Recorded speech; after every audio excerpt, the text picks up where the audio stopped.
जैसा कि आप लोगों को जानकारी है कि 23 तारीख को दुबग्गा क्षेत्र में एक 8 वर्षीय बच्ची जो है वो घर से लापता हो गई थी और 24 तारीख को उसका अभियोग पंजीकृत कराया गया था। और इसमें बहुत सारी टीमें लगी थी हमारी, जिसमें Lucknow crime branch, DCP waste की क्राइम ब्रांच और दुबग्गा इंस्पेक्टर की टीम, और जिसका जो है पूरा पर्यवेक्षण एसीपी शकील, जो एसीपी काकोरी भी हैं, उनके द्वारा किया जा रहा था।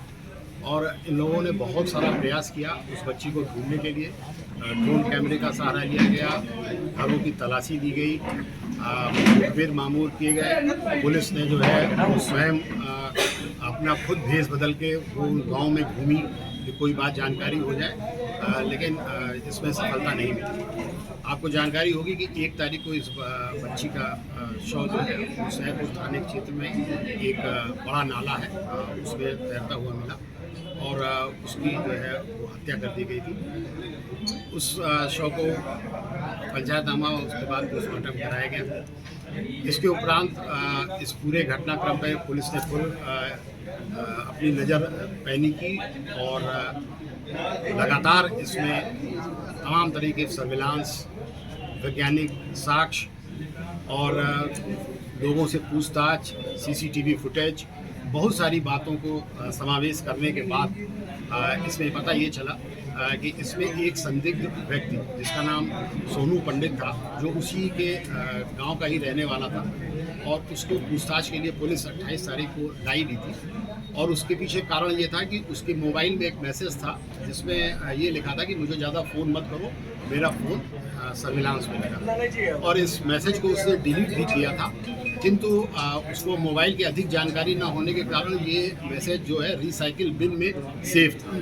हमारी सर्विलांस टीम ने इसको पकड़ लिया इस बात को और उसके पीछे उसके ऊपर नज़र रखनी शुरू की। उसके उपरांत उसको एक हम लोगों को सीसीटीवी फुटेज मिली जिसमें वो बच्ची जो है उस व्यक्ति के घर के पास टहलती हुई दिखाई दी और उसके बाद वो घर में जाती हुई दिखाई दी। इन दोनों साक्ष्यों पर हम लोगों ने आगे बढ़ के फिर उससे जब दोबारा पूछताछ की तो उसने पूछताछ के बाद जब वो उससे पूछताछ की गई, उसके बाद अगले दिन उसके द्वारा जो है वो सुसाइड कर लिया। जब सुसाइड कर लिया गया तो इसकी एक धारा दूसरी दिशा में गई, किंतु फिर पुलिस ने अपनी जांच और तेज की और पूछताछ के बाद जो है उसकी पत्नी, जिसका नाम जुगनू है, उसको गिरफ्तार किया। और जुगनू ने जो बातें बताई, उसने बताया कि मेरा पति जो है वो तंत्र मंत्र करता है और उसको जो है वो बहुत से लोग दिखाई देते हैं और ये अक्सर ये बात कहता रहता था कि फलाने आ गए, धमाके आ गए। हम लोगों को कुछ दिखाई नहीं देता था, लेकिन ये यही कहता था।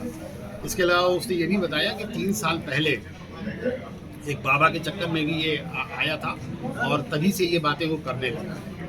और इसके उपरांत जिस दिन ये घटना हुई है उस दिन वो बच्ची जो है वो सब्जी बेचने आई थी। जब वो आ गई तो उसको इसने घर में बुलाया और तब ये जुगनू जो है वो चाय बना रही थी और उसने कहा कि भाई ये सब्जी ले लो, तो उन्होंने कहा सब्जी नहीं लेनी है, तुम चाय पी लो आगे। जब वो बच्ची घर में आ गई उसके उपरांत उसने कहा कि हमको आज जो है जो हमारी तांत्रिक क्रिया है उसमें हमें बलि देनी है। और इस क्रम में दोनों ने मिल के उसको मार दिया। मारने के बाद जिस साइकिल पे एक डिब्बा लगा हुआ है जो आपने पीछे देखा रखा खड़ा हुआ है, उसमें उस बच्ची की डेड बॉडी को मोड़ कर रख दिया और उस जिस रस्सी से उस डेड बॉडी को उसने बांधा था वो रस्सी भी उसी के घर से मिली और वो उसका अपने व्यवसाय में इस्तेमाल नहीं करता। इसके उपरांत इन लोगों ने उसको उसकी डेड बॉडी को अगले दिन सवेरे जो है वो ले जाके उस जगह पर फेंक दिया और उसमें हम लोगों को सीसीटीवी फुटेज भी मिल गई है जिसमें कि उसको वो ले जाते हुए दिखाई पड़ा। कुल मिला के तंत्र मंत्र के चक्कर में ये बच्ची की हत्या की गई और इसमें मुख्य रूप से जो सोनू पंडित और इसकी पत्नी जुगनू दोषी है और इनको हम लोगों ने जो है न्यायिक अपेक्षा दी। बलि देने वाला है वो तो